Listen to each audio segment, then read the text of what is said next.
YouTube channel near you.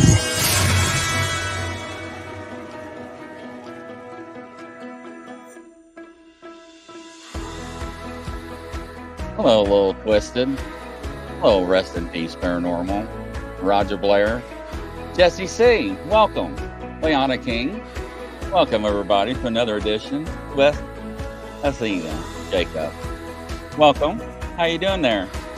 I'm doing great, Chris. I'm home. Yay. I've been on the road for the last 2 weeks, so I'm not filming in a closet or in a pinball arcade, or actually the last time I was at a pinball arcade. It was just the nicest family room I think I've been in ages. The husband collects vintage pinball machines, so they were in the background of the last shot, so that was kind of fun.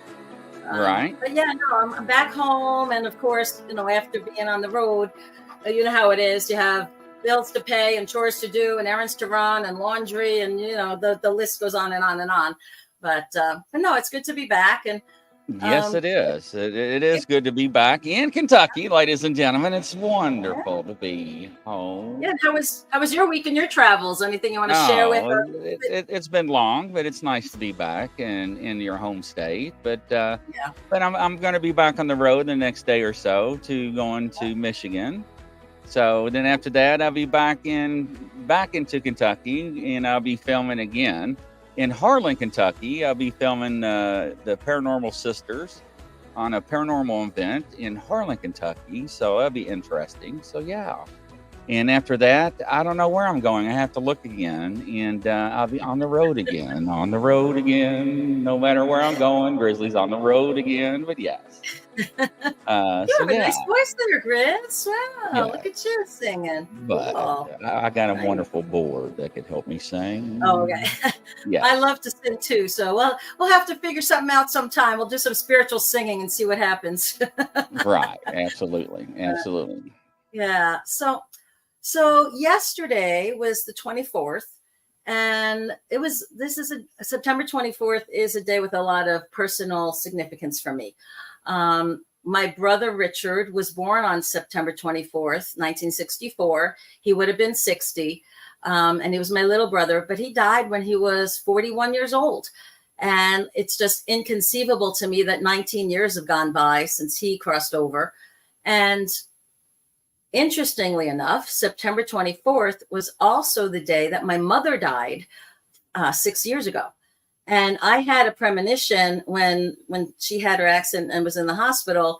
I talked to an aunt of mine and I said, I have the strangest feeling that mom is going to choose to leave to go home on the same day that she gave birth. So it would like complete the cycle of she gave birth to my brother on that date and she was going back to spirit on that date. And I thought, wow, that was really, it was personally profound for me, but it made me really think a lot about family and about the sides of the veil and how important it is for us to acknowledge, even though we're very spiritual people, right? If you're tuned in today, you're somebody that has an interest in spirituality. You are, probably more, I don't want to say evolved necessarily, but aware than the average person that's out there in the world, right?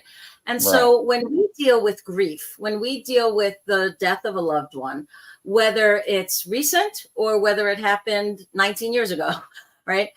We have an ability to tune into their spirit, right? And communicate with them. And we know that we'll be reunited with them in some form on the other side. But there's still that missing of the physical interactions. And when I was pondering on this a little bit, I said, what do I really want to make the point here? And it's to be aware of and grateful for and recognizing our family and friends and our loved ones that are here, and very consciously choosing to make the most of the moments that we do have together, because there is no replacement for the physical interactions that we can have on this side of the veil. And honestly, that's why our spirit chooses to come here. And if you are struggling with grief, whether the loss is recent or far in the past, if you're finding yourself really missing the other person. And I was actually recently counseling a friend of mine who lost her brother a few weeks ago. And she made a comment, and she had lost her daughter to a tragedy 3 years ago, her only child. And she mentioned to me how she was just like, wanted to go to the other side. She was like, there's nothing left for me here. This is, I'm so alone. I miss them. I don't want to stay here anymore. And it made me realize that part of the challenge that we have, even as spiritual beings, is to learn how to refocus our purpose. Because if our purpose, like in my friend's case, was initially to be the mom, right? And now her daughter's gone. It's like, oh, wait a minute. Who am I? Oh, she froze. Let's see if she comes back, ladies and gentlemen. We'll count down to 5, 4, 3. Hello. 2.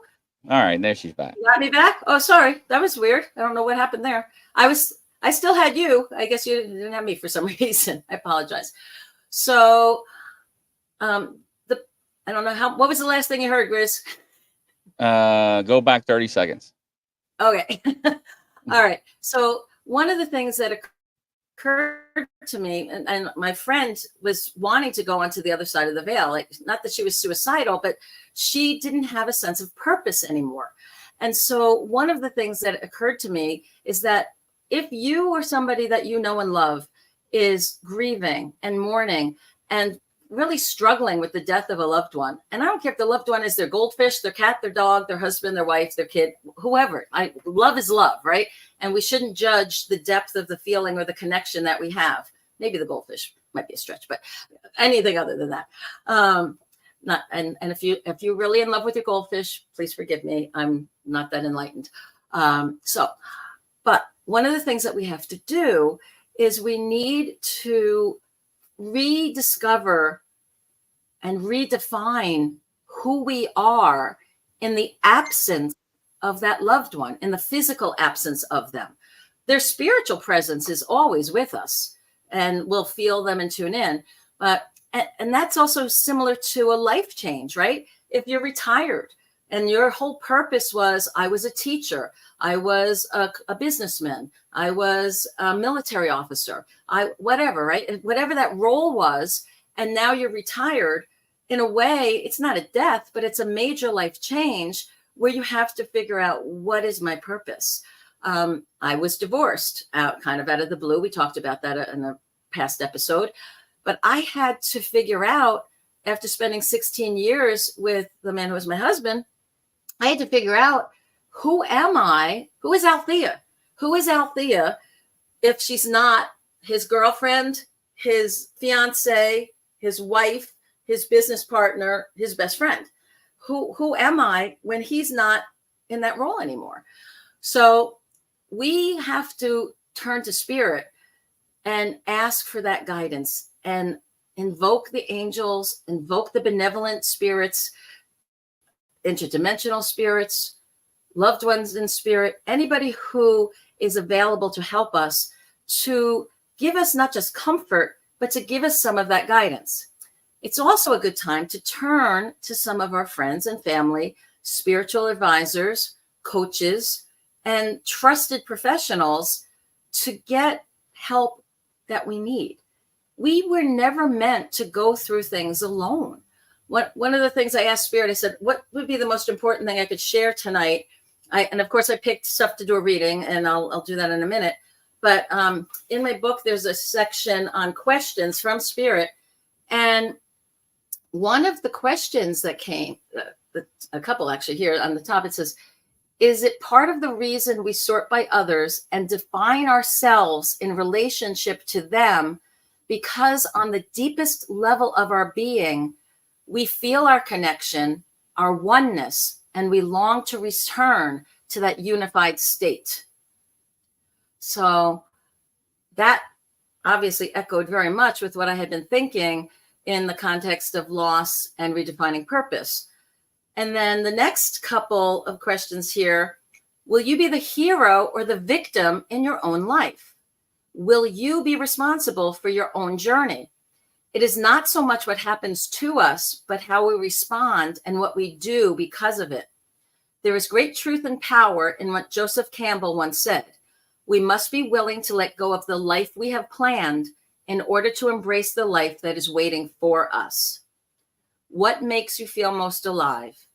What brings you a feeling of joy, passion, and purpose? What do you most love to do? What gifts, talents, or blessings do you have that make you different? Don't sell your soul for security.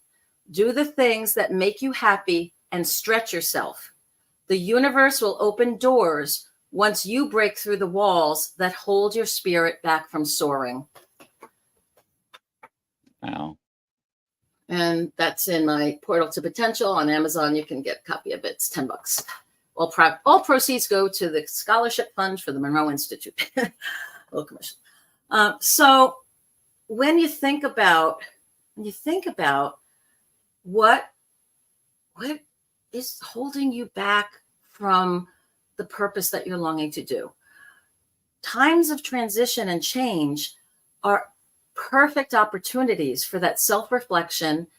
And when the world around you is changing, you lost your job, you lost your husband, you lost your best friend, whatever, whether they died, they left, things changed.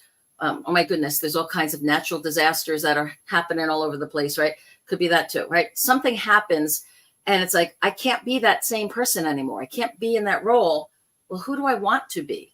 It's the perfect time if you can get out of your own way, if you can get out of your grief, if you can get out of your anger, if you can stop asking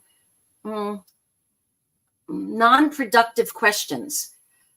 Why did this happen? Why didn't I see this? What, God, why did you let this happen to me? I'm a good person. Why is all this negative stuff? Those kind of questions, although that's natural, right? That's a real knee-jerk response when something happens to us. We're like, what the heck? What happened here? Why?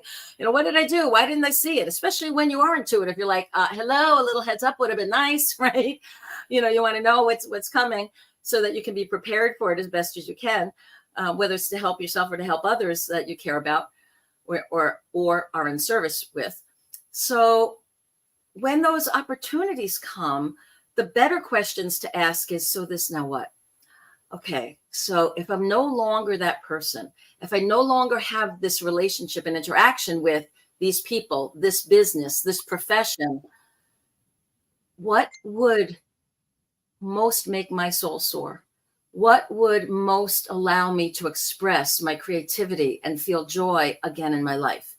And I know when you're in the middle of grieving, it's hard to even imagine you're going to feel joy again someday. But I guarantee if you will spend a little time contemplating, pondering, praying about, thinking about, brainstorming on what your revised purpose could be, what you want your purpose to be, what your soul intends for your purpose to be, you will get an answer. You will start to get directions. And you may say, well, I got this feeling I'm supposed to be way over here in my life, but I'm over here right now. What do I do? Well, every day you take one step in the direction, do one thing that helps you clarify, increase your skills to get over there, increase your knowledge to get over there, make connections and network with people who already are over there that can help show the way and guide you and mentor you and assist you in the process of getting from here to there. So I know it's easy to let some of the negative emotions overwhelm us and we feel like we're imploding and we're like, screw it, we don't want to be here anymore. It's too hard. Yeah, it is. Be real in the moment. Feel what you need to feel. I'm not saying don't feel those things. I'm saying don't dwell on them. Don't get stuck in them. Let them be a mud puddle that you splash in and continue on your way rather than a pool of quicksand where you get stuck and never get out of it. Okay? because it's righteous to feel your feelings, right? You can be angry at what you lost. You can be sad. You can be confused. You can truly feel that hole in your heart and go, ouch, I don't like this. Right. And you can reassure your inner child that, you know what? We will feel love again. We will feel joy again. We will have purpose again. It's going to be okay because we are resilient. We have people that love us and care about us on both sides of the veil. We can have spirit guide and prompt us. And we have tools available to us and professionals available to us who can also guide us and help us if we need that additional help. You are not alone. We are not alone. We came down and individuated as spirits so we could be there for each other in whatever ways were needed. Make sense? Yes. Okay. Sorry, that was much more forceful than I realized it would be, but I guess I do have a lot of passion about that, especially after talking someone off the cliff and getting them refocused on it's okay. Life is worth living, and don't throw that away just because it's getting hard or lonely or sad. All right. So, all right. And yeah. Okay. So so readings, when I do readings, if this is one of your first times here, and I do hope that if you're watching today or listening, you are telling your friends, and everybody's tuning in at different times, whether you're here live on Wednesday evenings or whether you're tuning in some other time. The readings that I do are for whoever has tuned in. It is my belief and the instruction from Spirit that the topics that come up, they're going to ring true in our hearts collectively, whether you're watching it live or listening to it live or you're tuning in at a later date. Open your heart to hear some of the messages from these cards and see which ones really resonate with you and what we can then, how we take them forward and interpret them into something. Okay. So the very first card that I chose is an angel card, and it's choices. And so, of course, that was like, yeah, okay, we have a choice, right? Do we stay stuck or do we move on? And it says, when you worry about decisions, it means that your mind is trying to control your life. And that results in choices that are made from your ego. Your angel guidance is to consider and evaluate all the options and then let go of your head and choose the ones that feel right to your heart and to your gut and that fills you with the greatest joy and feels right. Okay. So that kind of echoed what I had been talking about there. And then the next angel card I chose was, what do you desire? Right? Because that's also really important. You know, we have opportunities when we're in these times of change, and we have to be clear on what it is that we want. Because if we don't know what we want, what's the old saying from Alice in Wonderland, right? If you don't know where you're going, any path will do. The Cheshire Cat's up there in the tree, right? And he's just grinning away. And when Alice asks, you know, which way? And he's like, do you know where you're going? She's like, no. He's like, well, then any path is fine, right? Well, that's true for us too. If we don't have a desire, if we don't have something that we clearly want in our life, then we're just kind of going through the motions. And the clearer we can be on what we want is going to help. And then the next card that I chose was ancestral spirits. And this one says, understanding and assistance can come to us from our connection with the wisdom from our ancestors. Reach out and claim it. So that again fit in like what I was saying a little earlier, that if we feel lost and alone, if we open up to our loved ones on both sides of the veil, and especially the spiritual ancestors, they can give us comfort. They can give us guidance and prodding and help us. And then I picked 3 tarot cards. And this was interesting to me because it shows a progression here that's really important that we all recognize. So the first one is the 6 of Rods, and this is upside down. This card, when it's right side up, it's the recognition, it's the praise, it's the hero returning from the journey, victorious. When it's upside down, there's a lot of second guessing. Like, did I do good enough? You know, all the woulda, coulda, shouldas start coming out. And instead of that feeling of celebrating our milestones, we tend to be really hard on ourselves. And so Spirit's saying, please stop being so hard on yourself. Celebrate your victories. Celebrate your milestones. The next card is, and makes total sense to me, right? It's the Nine of Swords. And you see the person who's grieving there, and the swords are above their head. So they're feeling really overwhelmed and bogged down by the sense of loss and contention and struggle. And it's like, God, it just feels so hard right now. Why does it feel so hard? Well, we're making it hard on ourselves too, if we're kind of stuck in the past and not feeling like we've done anything good, right? So we're not building that momentum we need. And we're feeling overwhelmed because everything that we're seeing, we're focusing on a lot of the negatives instead of actively to focus on what's good and what's right and kindness and blessings and how can we be of service to others. We've talked about this in prior episodes, that the best way to get out of your own funk is to be of service to somebody else. All right. And then the last card was the Four of Cups. And I like this card because it's upside down, because it's saying we're finally paying attention to the blessings coming from the heavens, right? We're paying attention. We collectively need to make a promise to ourselves that we are going to be scanning the universe like a radar out on the ocean, looking for signs of positivity, guidance, instruction. We need to be the light that we're looking for other people. And if we're shining our light, that helps us kind of get out of that funk of the darkness enough so that we can see the distant light of somebody else's lighthouse shining, saying, come this way, come to me, I can help you. You know, I will applaud you, and applauding each other, right? Maybe it's hard for us to acknowledge our own victories.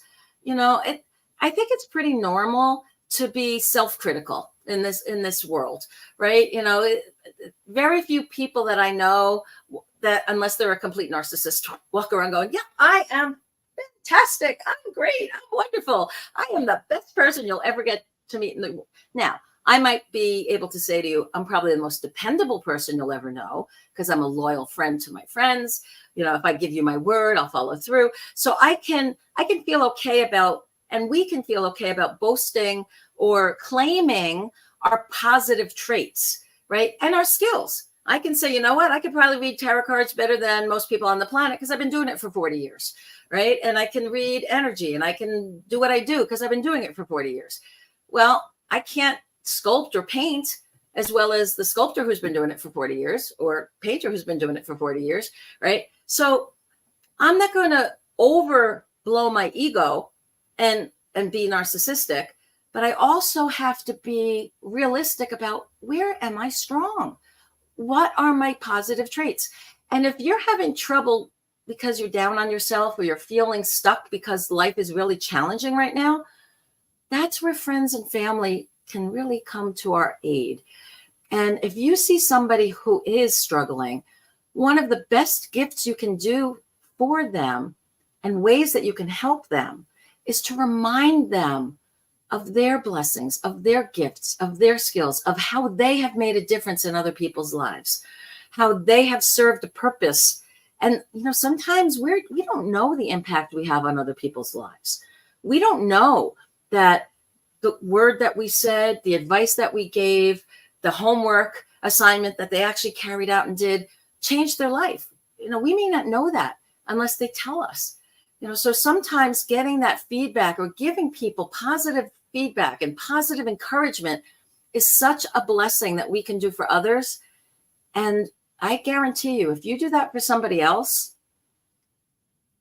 Spirit will bring to you awareness of your gifts and blessings in the lives of others from another source. So it may not be that person that you say, you know what? I love you so much because you are always so optimistic. You always have a way of looking at any problem that helps me get unstuck and seeing it in a perspective where I can learn from it and move on. Great. That same person is not necessarily going to turn around and say, and let me tell you about how wonderful you are. but somebody else in your life might. Absolutely. I'm seeing a lot of I don't read what's in the chat because I'm trying to stay focused, but I'm seeing a lot of activity there. So are there questions or comments? They're agreeing with you. Everybody's like, I cut my drama. I cut my drama. Yeah. I cut my drama. I cut my drama. My drama.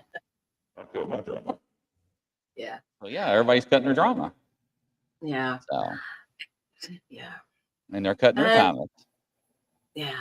And drama's okay in small doses as long as you don't get stuck in it.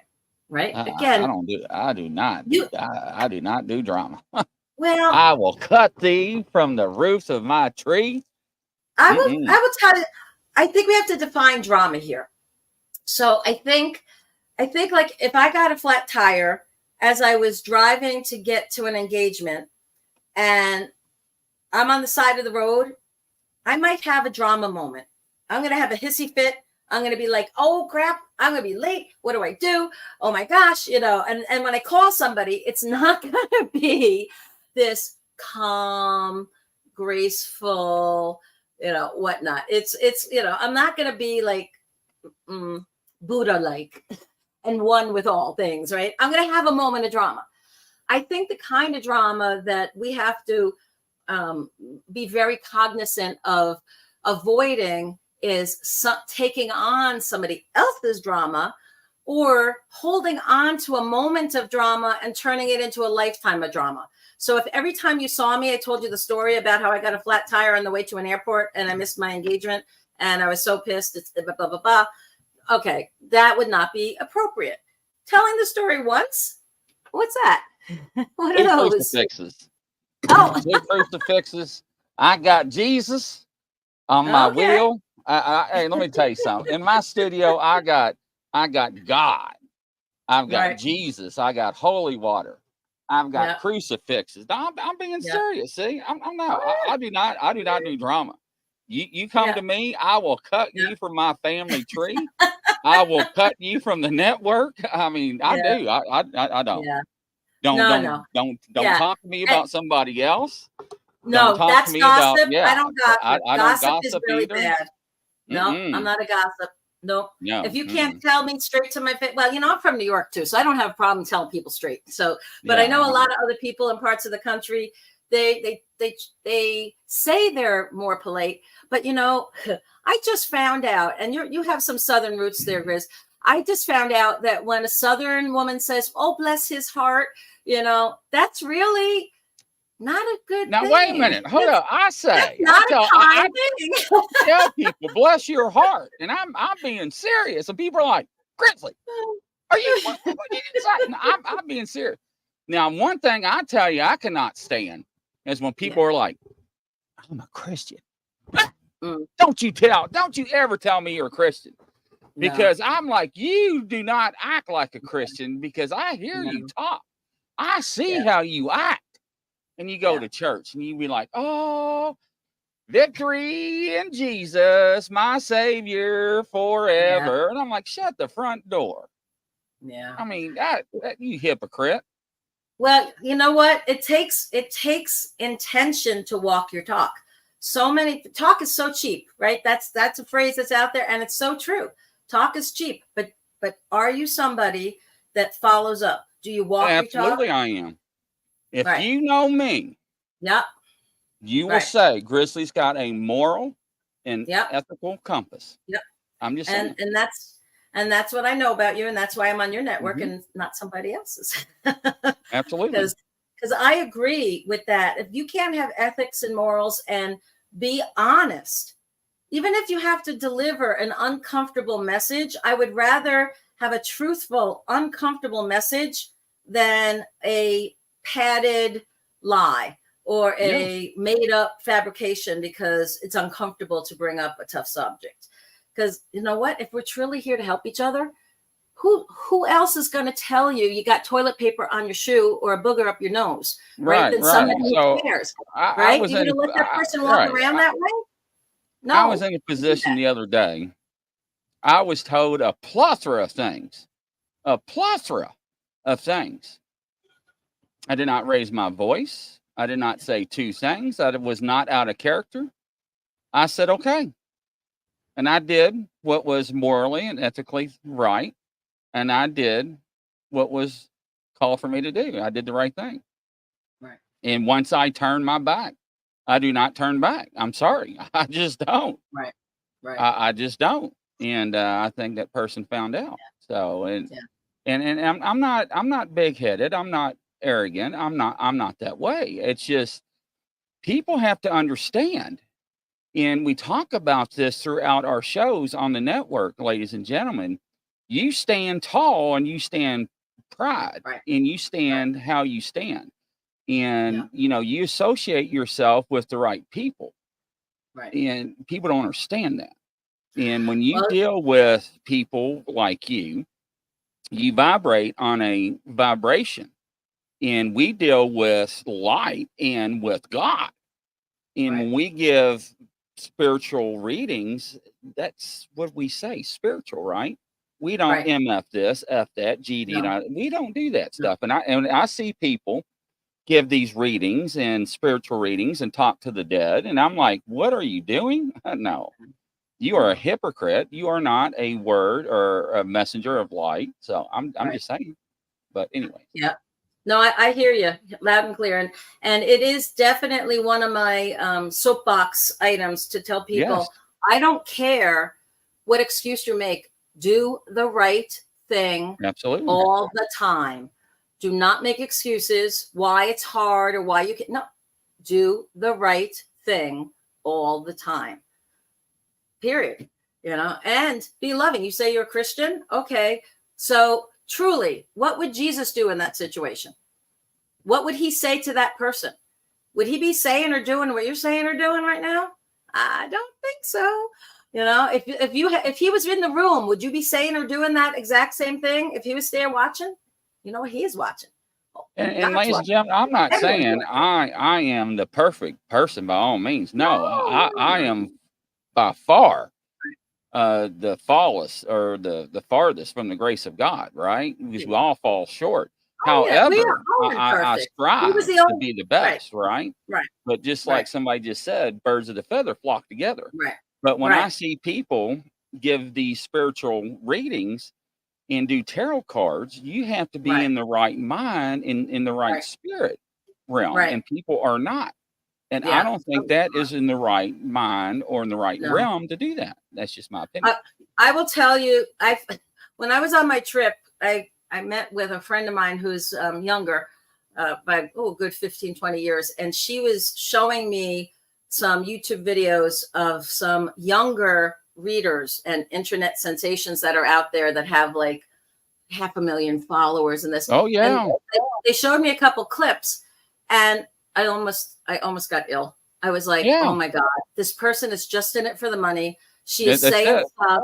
She's saying stuff that's not true necessarily. And I'm like, oh my God, it broke my heart. But I also know this, that there's energy to everything.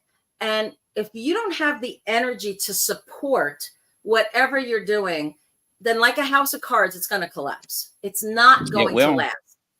And so again, it's so important that we have that integrity. We don't make claims to be able to do things unless we can actually do those things.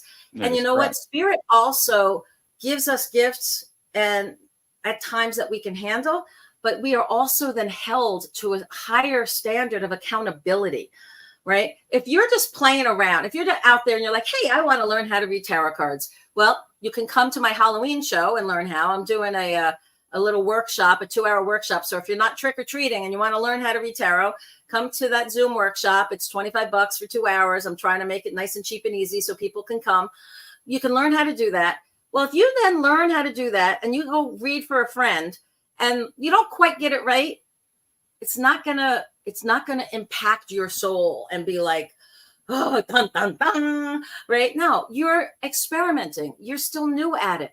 You're not going to be held to the same high standard that I would be held after reading it for 40 years and stating that I am listening to spirit and giving the messages that spirit give to me. So if I don't do it right, I'm going to get slapped side the head by spirit and going like, what are you doing, woman?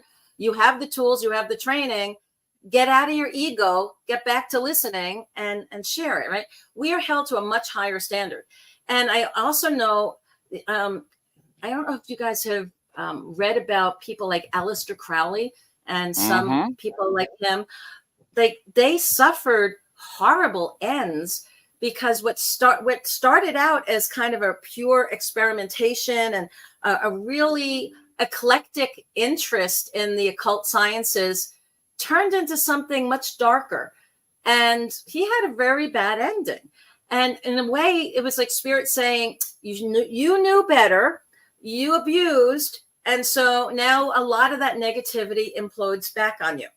I've had somebody ask me last week if I do spells to send Bring back negative loved energy ones, negative to energy. people, right? And I'm like, okay, first of all, I have a lot of friends I know that do practice Wicca. And Wicca to me is the positive side of witchcraft. It is the healing. It is using the forces of nature to do good things and bless others, right? So my short answer to that question was no, I don't do anything negative because I know for a fact that if I send out something negative, the way my soul and spirit and my guides have set it up is the first time I send something negative out, it's going to bounce right back to me. It will. One for one. The second time, if I didn't learn from that, the second time I try to send out a curse or a negative energy, towards my enemy, whoever that may be, it's going to bounce back at me like a magnifying mirror, like 10 times. And it's going to really like mess with me. And if I'm stupid enough to try it a third time, it becomes 100 times and it's probably going to kill me. Right. I personally wouldn't be sending negative stuff out there, but I understand that when you are given gifts to those who, there's that saying, to those who much are given, much is expected, right? We are held to a higher standard. If we have gifts and tools, we're supposed to use them to help others and better people's lives, not to better our own standing and line our pockets. Okay. Wealth and prosperity will come from the universe in ways, and blessings will come to us in ways as the reward for doing the right things. And sometimes it's like, okay, come on, where's that blessing and reward? I've been doing the right thing for a long time. It'd be nice if it showed up sometime soon, right? But we have to hold on. We can't go into the dark side. And if you feel like you're on the receiving end of negativity from somebody, you put up a protective crystal barrier. And you do it, like I just said, make the first layer just a 1-for-1, let it bounce back. You can also make it a reflective, so that if they try a second time, it'll go back 10-1. And another time, 100-1. They won't be bothering you after that. So you ask your guides and angels, hey, put up some protective filters for me. Put up some magnifying mirrors, a crystal that the facets just reflect out back. Because there's no way that we should be on the receiving side of negativity from anybody, because we're shining the light, right? You cannot have darkness if you're shining your light. And I get it. At all. There's times where you feel like my fire is almost out. I'm it's like somebody blow on my embers, would you? I need a little help here, right? That's fine. But that's again what we're all here to help each other with. Should I share a little spell for the audience? Should I share a little spell? Sure. Jesse C, Amy, KD, Little Twisted, Scott M, John. Who else is in here? Michelle. Kathy A. Anybody else I miss? Do y'all want to learn a spell? Can you believe Grizzly's going to teach y'all? Look, they're like, yeah. So this is what you want to say. You reap what you sow. Now, this is a good spell. I actually used it not too long ago.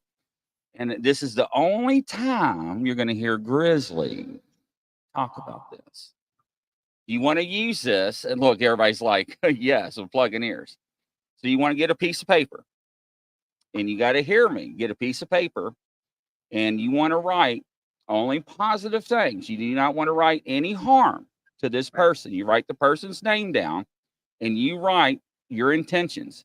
You write the person's name. So we're going to put, we're going to say Scott M. Scott M, I want you to leave me alone. Scott M, I want you to forget me. Scott M, please do not call me. Scott M, forget me. And then whatever you want, you repeat that, right? Then you want to fold that piece of paper only 3 times. 3 times. Get a Ziploc baggie. Listen to me. This is very important. They're like, what? Get a Ziploc baggie. Put that piece of paper in that Ziploc baggie. You can only fold it 3 times. Inside that Ziploc baggie, seal it. Go to your freezer and insert it into your freezer for 13 days. That is called a what, ma'am? Kind of spell. You know what kind of spell that is? That is a binding spell. That is correct. And it does work. I had to use it. I was like, man, why do you make me use it? I had to use it, and it worked. It does. Yep. The other thing that I do is just a little more direct, and I like to ask the angels for help. And Archangel Michael's a good one for this. I ask him to use his sword, his flaming sword, to cut the bonds or cords that connect energetically, and imagine the fire coming back in and corduroying my end and the other person's end, and then we're disconnected energetically from that point on. And then I'll often ask that spirit bless them and find somebody else for them to connect to, so that they're not feeling that vacuum and that need of trying to get back. So that's another way to break influences that you no longer want or need.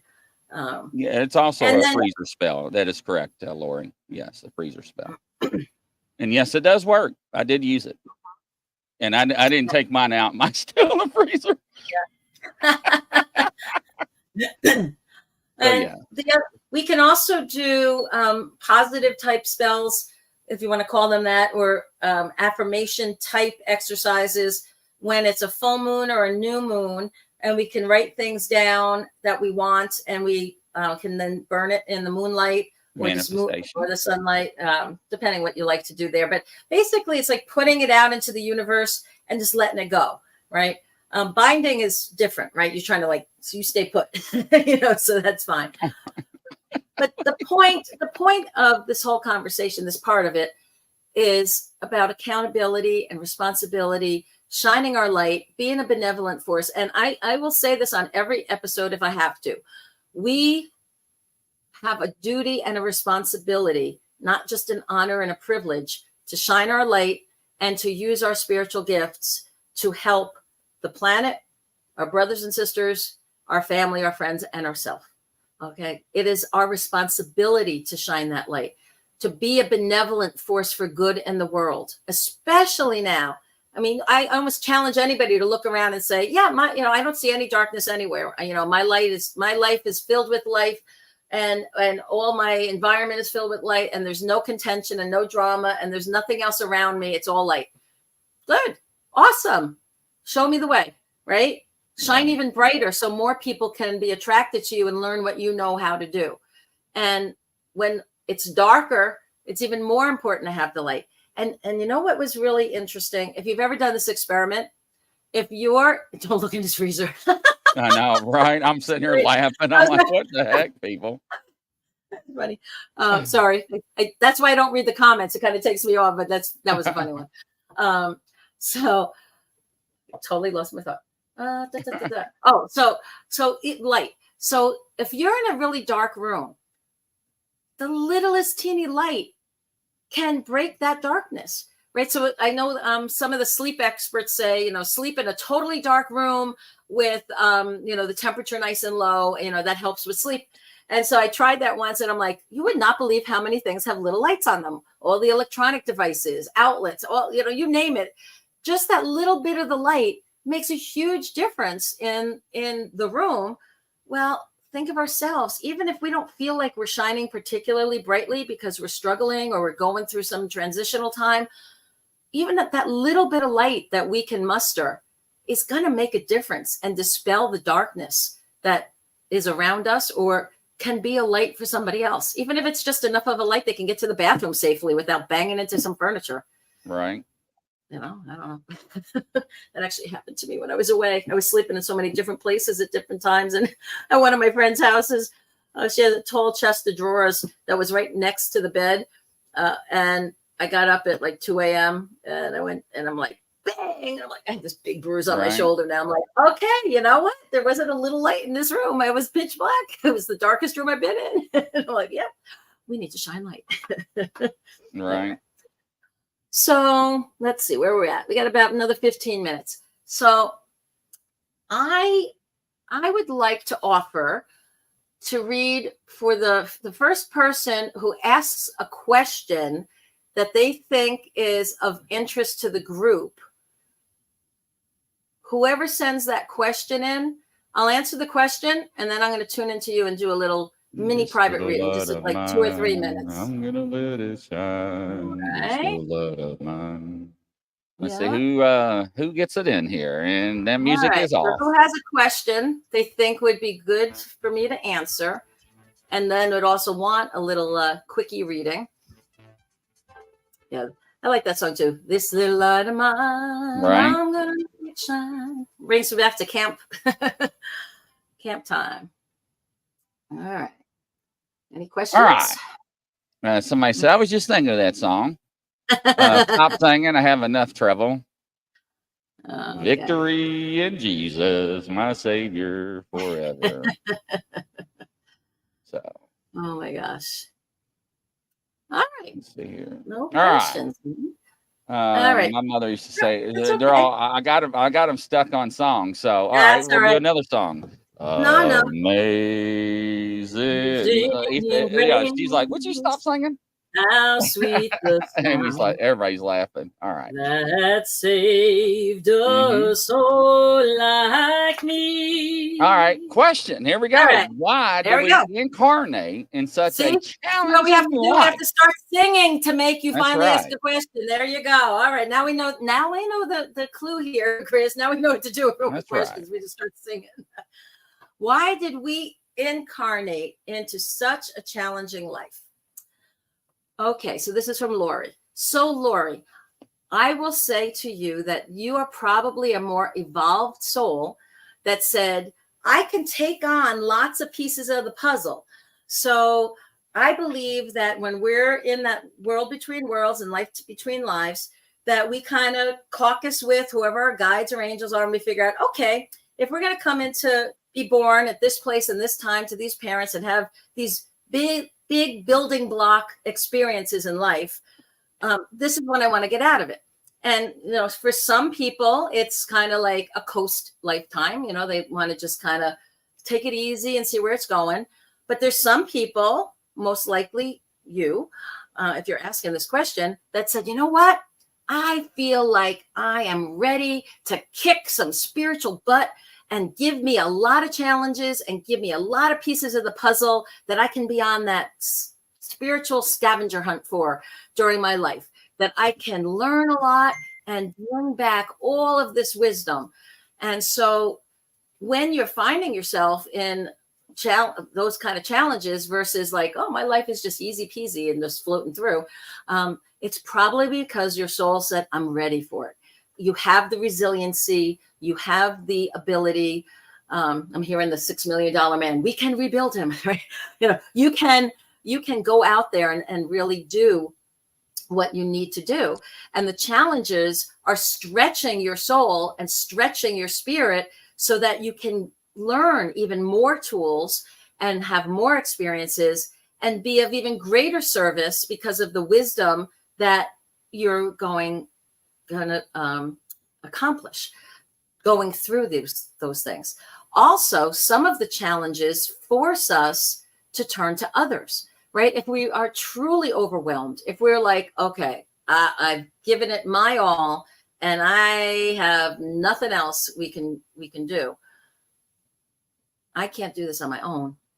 It helps us realize that we have this oneness. It helps us realize that we are all connected. And one of the things I would say to you, Lori, as far as your little mini reading, since you were the lucky contestant who wrote the question today, is, and this is something that I think will resonate with a lot of the viewers and listeners out there, is that it's really important to find ways to bring joy back into your life so that you can rest and you can recharge and you can have your cup filled again, so you're able to face the challenges that come, even if they're coming fast and furious, and you feel like as soon as you put out one fire, another one's starting someplace else. In between time, you are resting, recharging, and doing things that joyfully feed your soul and your spirit. You will find that you can navigate those challenges much more gracefully. You will be prompted who are the people that can help you. And you may even be able to delegate some of those things because you realize, wait a minute, I got sucked into somebody else's drama. I need to hold them accountable for the consequences of their choices and actions, and gracefully bow out and not take that on at all on my plate. Right. So to me, the nature of the physical realm is we came here to learn stuff. We came here to get pieces of the puzzle. We came here to help each other. We came here to explore and experiment and see what's the best possible me I can be in this lifetime. But very often we get distracted. We forget that that's our prime directive. We get confused sometimes by how we're raised or opportunities that seem to present themselves. And we're like, oh, let's take that. And not realizing that that's a big distraction away from what you originally were planning on doing. But that's, it's all part of the wonder of it. But it also shows us how strong we can be and how connected we are, not just to the people on this side of the veil, but all the spirits and the benevolent beings, interdimensional and in our dimension, that are here to help us. And I think it's important that we acknowledge that. Yes. Katie What do you says, think? I tell myself that's truth, like a little twisted. It's really taking the time, and we could all have been better. Yes, absolutely. Fabulous. Yeah. But you know what? It's never too late to start. If you're like, I could be better. Okay. What's the first thing you need to do to be a little bit better at whatever it is tomorrow? Being more loving with yourself, being more forgiving with others. Nobody's perfect, right? Nobody at all is perfect. We all have our faults and our challenges. If we were perfect, it would be kind of boring, wouldn't it? It'd be like, yeah, okay. Yes. It's easy. We still have a few minutes, don't we, Chris? Or is it? No, it's time's up. And the music came in so loud. I was like, wow. Oh, okay. Yeah, I'm looking at my clock. So, okay. All right. Yeah, well, fantastic. all right. So just end with, I'll do my little commercials and then you can end with yours. So first, I just want to thank everybody again for tuning in, and thank you for spreading the word to your friends and family and liking and sharing and subscribing and doing all the good social media stuff and helping people know about us. I am doing a spiritual retreat in Sedona, November 8, 9, and 10. And it's called The Path to Empowerment. And it's learning about your intuition, how to access it, and how to also magnify and intensify your spiritual gifts. And it's a 3-day intensive. So that's happening. I talked about the Halloween little 2-hour learn how to read tarot intro that I'll be doing. And even if you know how to read it, it might be interesting to see my perspective and things that are different. And that's on Halloween night. If you're not trick-or-treating, come do something spooky cool. And of course, I have my books that are on Amazon. So we have that. And then we also have my website is aletheajacob.com. And that's where you'll find information about me.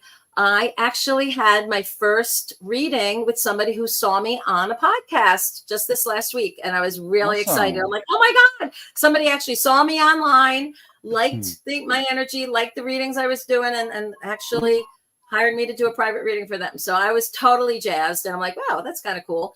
And that's, part of what I'm here for is if you have a more specific need or desire and you want to kind of tune in, I'm more than happy to help you with that too. So that's my promos. What's up for you, Chris? I know you have Don't another show coming forget, up tonight, yes, right? 9 o'clock. And don't forget, we got another show coming 9 o'clock Eastern time. So from coast to coast and around the world, well, Godspeed. We'll see you shortly. Bye-bye, everybody. Good night. All right. Thanks. See you next week. Bye-bye.